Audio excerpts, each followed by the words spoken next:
What is going on, everyone's Nero and here for you, by far the most competitive match in Call of Duty that I've played for a very long time. Now, we're going up against a team of 5. You check out, we got 4 15th Prestiges, and I think that's 3rd Prestige. I could be wrong about that, but they are all in the party together. We checked their combat records prior to this game. We realized that they all have over a 3.0 win-loss ratio, and we knew going in it was going to be a competitive match. It's myself and SP Blue Bob, they're the 2 SP members in this gameplay, and then we have Zion React Jr., T1AO Foxhound, and PTFO Specialist, which all 3 are subscribers of mine.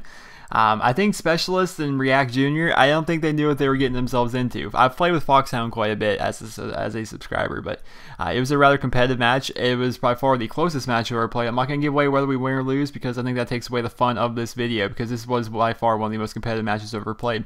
And I contemplated actually uploading this as just without commentary. I thought maybe the gameplay should speak for itself. It wasn't a live commentary, you don't hear the voices of anyone in the lobby, but I felt as though this is one of those games where the gameplay is so prevalent in the video, not that a different topic over the gameplay just wouldn't have worked out as well. So we're gonna hop on this. I'm gonna commentate it as if it were a sporting event, for lack of a better phrase, and we're gonna be doing this. So when I spawn C flag on firing range, my first instinct is get my nades through this building and get my way to B.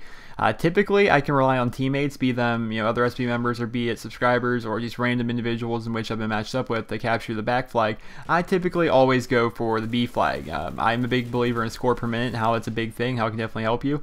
But I always feel as though that capturing that back flag is just brownie points. There's no real need to capture it, especially since your teammates are basically good for at least that one flag capture. So I decided to make my way to B. Ended up getting shot in the side. They decided to flank down through firing range after they captured the A flag, which is a smart move. I mean, I could have predicted it, but there's nothing I could really have done.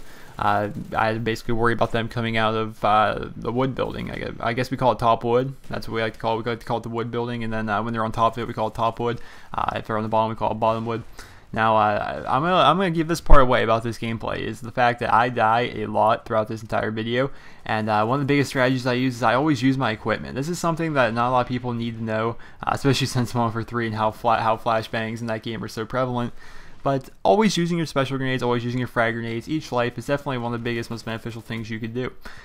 Going back here, I always end up using my grenade. Typically when I spawn in, actually, you're going to find me throwing my grenade right at the B flag, regardless if we have it. If we have it, I want to throw it there just in case someone hops onto it so I can help try and defend it.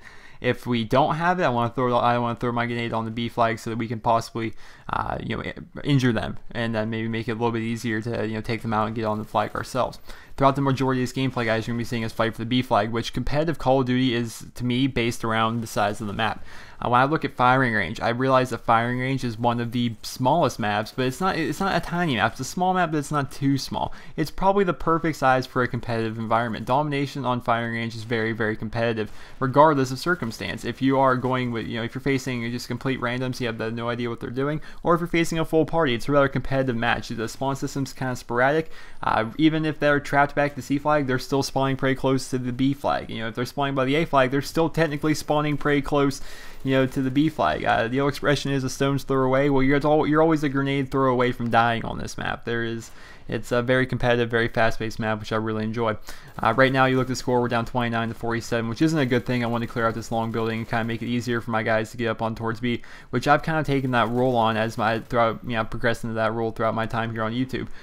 What you see a lot of YouTubers do is they get these high-scoring games and whatnot. They don't necessarily play the objective, but rather sometimes you'll find them that they become a nuisance for the other team, which is a playstyle that I've definitely brought upon myself over the years as I got better and better at Call of Duty. Is that I have the map knowledge, I have the spawn knowledge, and I have the gun skill to be able to try and make my way into the enemy spawn and hopefully be able to take out them and distract them enough, become enough of an annoyance that they have to stop, pull back maybe one guy trying to get me, and that'll open up the flag for my team. I tried it back there, obviously it didn't work. Now we're back here towards the B flag, and this guy with the Akimbo Scorpions, he gave me problems the entire gameplay. He really did. I'm not going to say he was host. I'm not going to try and blame my connection or whatnot, because I do know that the Akimbo Scorpions are a very good weapon here in Black Ops. I almost said Modern 3, excuse me. Myself, I've actually posted a couple 70+ kill gameplays using the Akimbo Scorpions, so I know the effectiveness of them. I know on a close range map such as this, they're very prevalent and very good. I have a class set up actually at the time of this gameplay where I could have used the Akimbo Scorpions for myself, but I felt as though the Galil with Sleight of Hand is probably my best bet. I got dual mags on for the extra ammo should I need it, but I don't ever end up needing it because I die too frequently throughout this gameplay to ever run out of ammo. And I also like the fact that with dual mags you have to reload slightly faster, so with the combination of dual mag and Sleight of Hand, every other reload is super duper fast, which definitely helps me. I want to get as many bullets out as possible, do whatever I can. Right there was actually kind of a smart move. I kind of hopped on the B flag, then hopped off because I realized I was the only person in the area.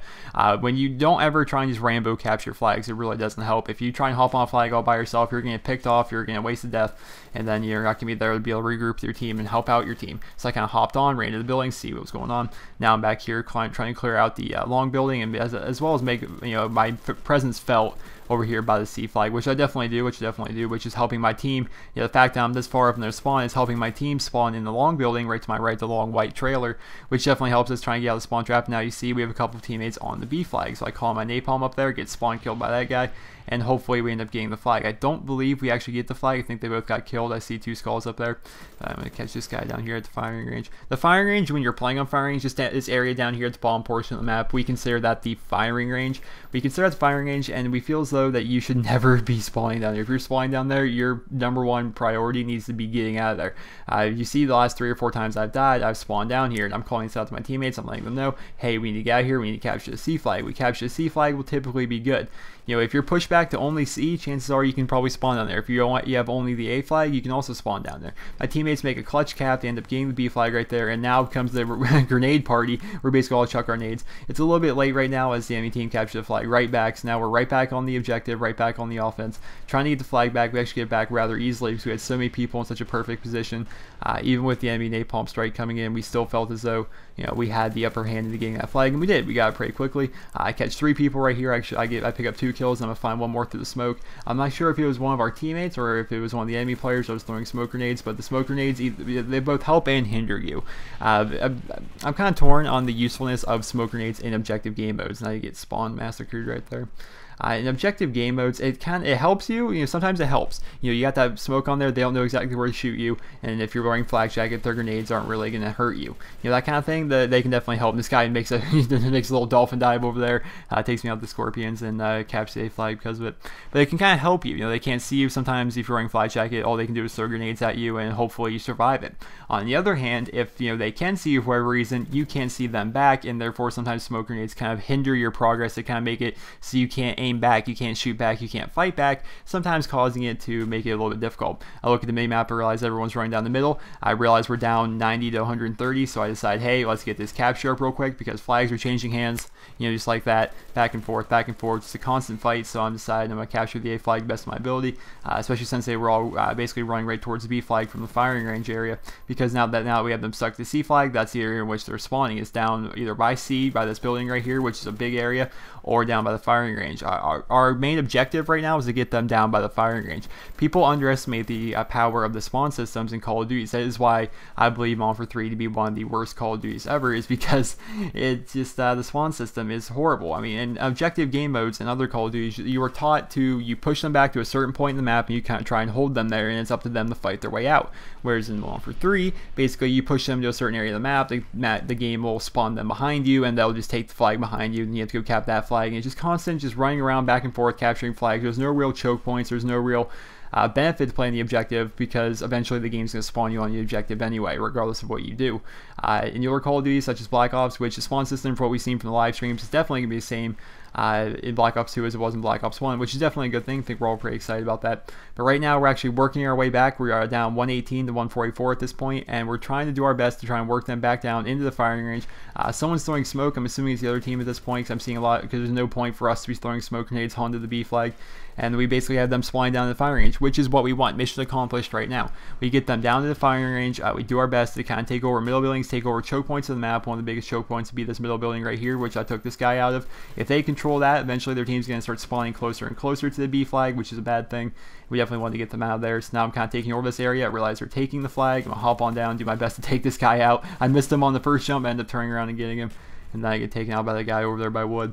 And now we're on the bad end of the spectrum. For whatever reason, they decided to spawn us down here by the firing range, which is a very, very bad situation to be in.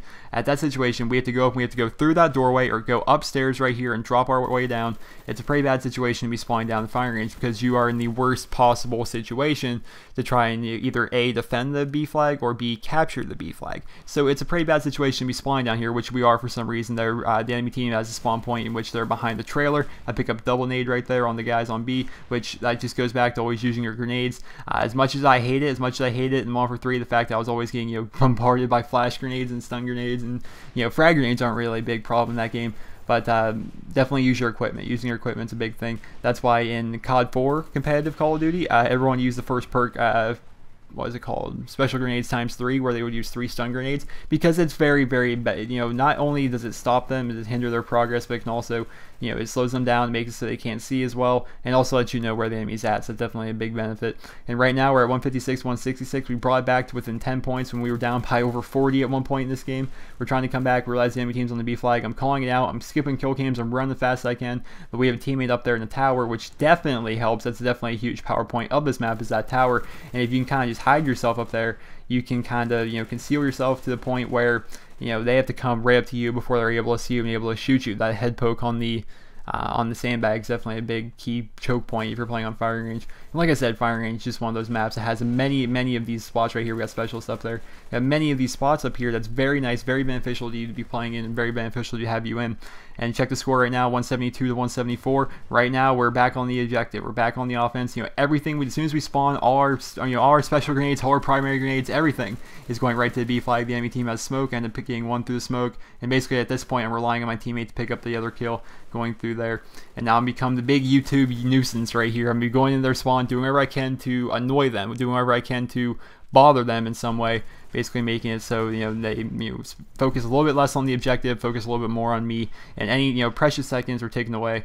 And we've actually gotten the lead back right now. Right now we're up 184 or 186 now to 181, which is a good thing. We're basically coasting towards victory at this point. It's a very competitive match throughout. I definitely have a lot of respect for these people on the other team, but they were all trash talkers at the end, saying we all got lucky, etc., saying the connection was butt when they had host, and your typical excuses. People can't take a loss with pride anymore. That's half the reason competitive gaming is such a joke to me.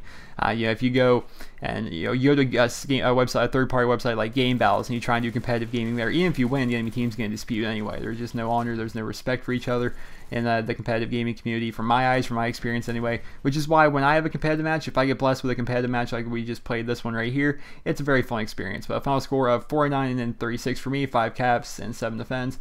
Pretty nice overall gameplay, I would say. We got Specialist right back up here in the tower. He realized, hey, the tower's a very key choke point throughout this map. He kind of stayed up there most of the gameplay as he could. We got Blue Bob going 47 and 31, 3 caps, 4 defense. We had Specialist dropping 10 defense from his spot up there, trying to defend B throughout the entire gameplay, going 29 and 33, which going positive is not necessarily a big thing in competitive gaming, which is a cool thing. Foxhound going 36 and 26, 2 captures, 9 defense, definitely defending the hell out of the B flag throughout the entire gameplay.